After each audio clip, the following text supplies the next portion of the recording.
Nos gustaría presentar aquí a nuestra nutricionista de la asociación. Elizabeth Hernández. Bienvenida, Elizabeth. Gracias. Eh, bueno, yo soy Elizabeth, soy dietista nutricionista, trabajo en la Asociación Gulaseque para el tratamiento de los trastornos de conducta alimentaria y bueno, me gustó tanto este mundo que me especialicé en el abordaje nutricional para esta enfermedad. Entonces, vamos a hablar un poquito sobre esto, ¿no? Preguntas que tengan o dudas que surjan en relación a lo que estábamos comentando de las redes sociales. Sí, sobre todo desde tu perspectiva profesional, según tu punto de vista, ¿qué crees tú que afecta las redes o qué poder pueden tener de influencia en positivo o negativo a nivel salud mental y más concretamente a nivel nutricional? Sobre todo en la parte de la alimentación es muy importante saber y elegir elegir esas redes sociales que fomenten una alimentación integrativa, que entiendan la alimentación desde un punto de vista no solo de salud físico, sino salud mental. Y con esto incluimos, pues, nos hace como, o podemos entender que hay ciertas redes sociales que fomentan como esa parte de mitos, conceptos erróneos, ideas restrictivas sobre la alimentación y todas esas normas y patrones en cuanto a la cultura de la dieta. Y esto al final genera mucho daño en la sociedad porque nos está fomentando una idea de la alimentación errónea. Cierto, que realmente hay un gran contenido en redes que parecen o aparentan que tienen una profesionalidad, ¿no? Que tienen un rigor científico, pero realmente carecen de ese respaldo científico y es un mito, ¿no? Una acumulación de herencias culturales y demás que realmente distorsionan un poco, Sí, que sobre ¿no? todo ahora con la fama los conocidos influencers pues se creen con la potestad de poder comentar sobre lo que sería una alimentación correcta cuando realmente no tienen unos estudios que les respalden. Y sobre esto quería hacer mucho hincapié, ¿no? Porque todos al crearnos una red social podemos elegir qué tipo de cuentas seguimos, ¿no? Hoy en día, lamentablemente, hasta que esto alguna vez pues, sea un poquito más legal, todo el mundo da consejos sobre alimentación, da pautas sobre alimentación y eso es un problema porque estamos hablando de salud. La alimentación es una parte de la salud, no solo salud física y como recalcamos siempre, salud mental. Entonces, tenemos que saber que cuando encontremos o busquemos a lo mejor alguna persona que queramos seguir para consejos de alimentación, que sea un profesional. Yo siempre digo que solo el nutricionista que ha dedicado su carrera a estudiar de nutrición, pues será el indicado para hablar sobre esto. Y me parece muy interesante. En ese sentido, ¿hay alguna forma de detectar, a lo mejor no cuál es la correcta, pero sí la errónea? O sea, ¿qué redes nos, hay alguna característica que nos pueda decir, mira, esto por aquí no, porque esto que comentan que no tiene rigor? ¿Hay alguna forma de detectarla?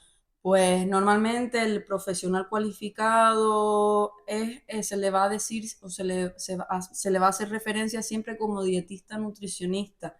Si se dan cuenta, hay muchas cuentas o redes sociales que nos hablan de asesor nutricional, coach nutricional, entrenador personal, una influencer famosa que por alguna razón habla de alimentación, pero si les tengo que trasladar como qué cuenta quizás sería más fiable, pues sería aquel en donde se le haga referencia a un dietista, nutricionista, porque es aquel que tiene ese respaldo profesional para hablar eh, científicamente y éticamente sobre la alimentación.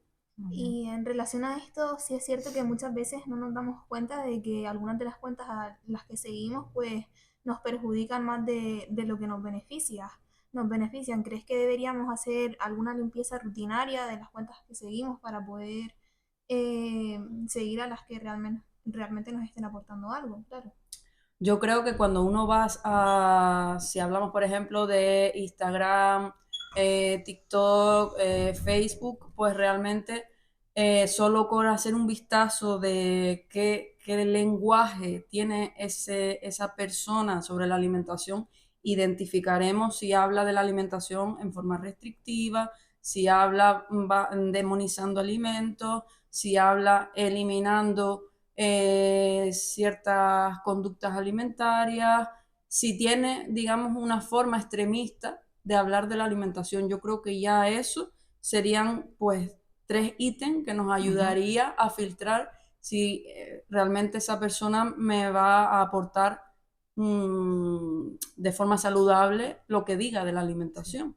Muy interesante eso porque sí es verdad que existen muchos estereotipos y muchos prejuicios, incluso con determinados alimentos que llegan a demonizarse, ¿No? Y ¿no? que realmente muchos solo muestran lo que quieren que veamos de sus vidas, es decir, aparentemente perfectas y sin ningún inconveniente, que esto pues no es la realidad.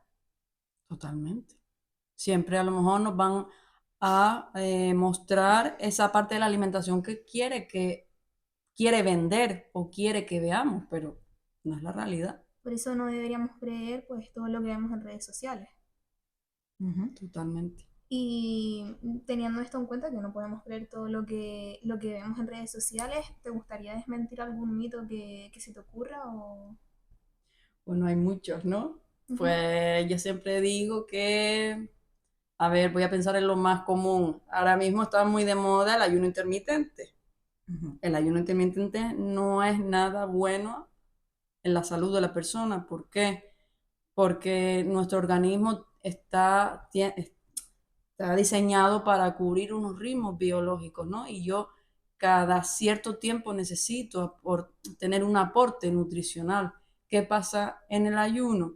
Que realmente yo estoy alargando un ayuno que yo ya, por eso que hablábamos de esos ritmos biológicos que tenemos todos los seres humanos, estoy alargando que yo ya hago, ¿no? Por la noche, porque por la noche es para dormir, después me levanto y tengo que, como dice la palabra, desayuno, romper el ayuno porque necesito ese aporte nutricional para comenzar el día. Aparte de que a nivel orgánico es dañino. Ya hay muchos estudios que están sacando pues todas esas consecuencias fisiológicas, no solo a nivel del funcionamiento cardíaco, sino a nivel orgánico, cómo va afectando eso a la salud de cada uno de nosotros, ¿no? Mm.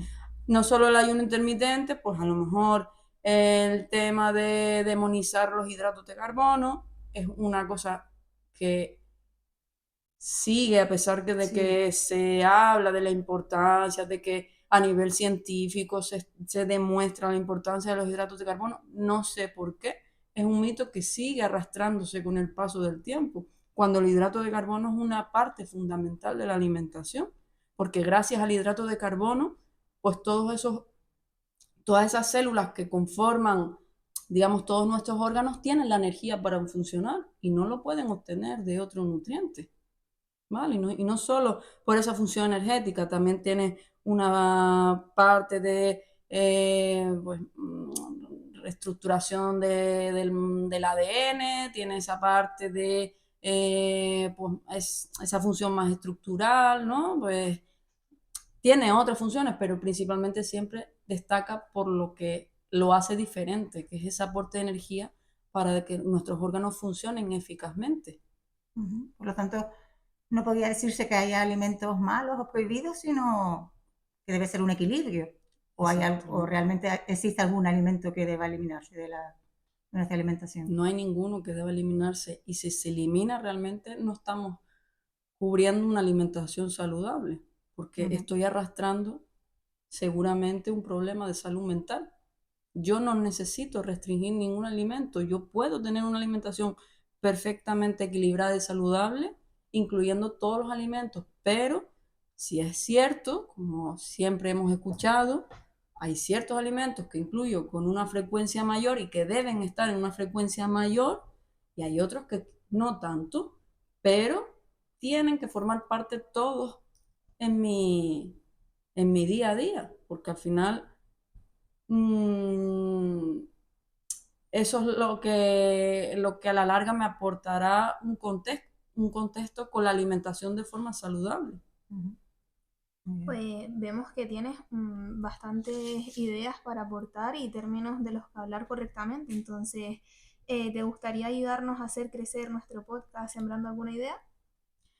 Pues bueno, yo me gustaría sembrar la idea, siguiendo al hilo de lo que hemos ido hablando, de que ya se empieza a percibir desde lo que hablábamos, ¿no? Desde esos centros educativos en donde ya empezamos a entender la alimentación de forma restrictiva, de forma clasificando los alimentos entre mejores y peores, de el azúcar no es bueno. Yo creo que estamos haciendo un flaco favor a la generación que va a venir próximamente, porque seguimos fomentando este problema con la alimentación, de de enseñar a esos niños a entender la alimentación de forma restrictiva, y al final esto pues formará el adulto que será mañana. Entonces yo me gustaría sembrar la idea de que algún día consigamos entender la alimentación saludable, mm, en el contexto de que todos los alimentos formen parte de esa alimentación saludable, y que debe ser así, porque así realmente es como creo mucho desde el punto de vista científico, y no hay ningún estudio que demuestre que un alimento en sí sea negativo o sea malo.